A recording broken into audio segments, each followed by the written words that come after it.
Ya, untuk kasus Nur Hayati yang dijadikan tersangka karena melaporkan kepala desanya yang katanya akan bertemu saya dan berkirim surat kepada saya, maka saya sarankan untuk tidak usah ketemu saya lagi karena pesannya sudah sampai dan saya sudah melakukan komunikasi dengan Polri maupun dengan Kejaksaan yang intinya itu sedang diusahakan untuk tidak dilanjutkan. Bahkan saya bicara dengan Bareskrim bahwa itu insya Allah akan secepatnya dilakukan.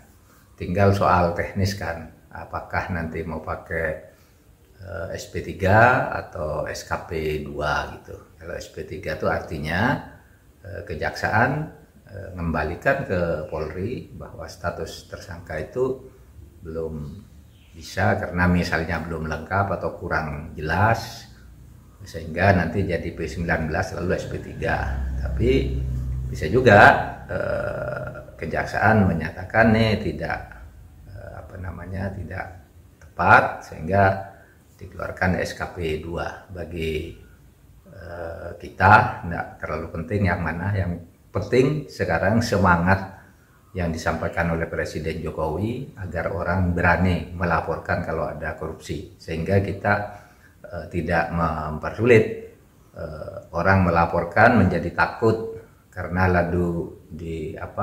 karena terlambat lalu dianggap membiarkan, ikut serta merugikan negara karena membiarkan, atau misalnya karena dia lapornya tidak ke polisi atau kejaksaan melainkan melaporkan kepada badan permusyawaratan desa sehingga dia lalu diperiksa sebagai saksi lalu ditetapkan sebagai tersangka karena membiarkan sampai 2 tahun misalnya.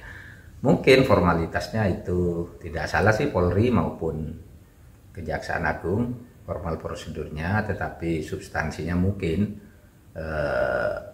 itu yang kemudian dilihat oleh Polri maupun Kejaksaan untuk berusaha dan kemungkinan akan menghentikan perkara ini, penetapan tersangka. Sedangkan kadesnya tetap tersangka karena dia dilaporkan dan sudah punya alat bukti yang cukup. Ya. Tapi Nur Hayati, insya Allah saya sudah komunikasi dengan kedua institusi agar segera ditarikan jalan keluar, agar orang berani melapor sesuai dengan anjuran Presiden kepada seluruh masyarakat untuk berani melaporkan kalau ada yang diduga melakukan korupsi dan cukup bukti.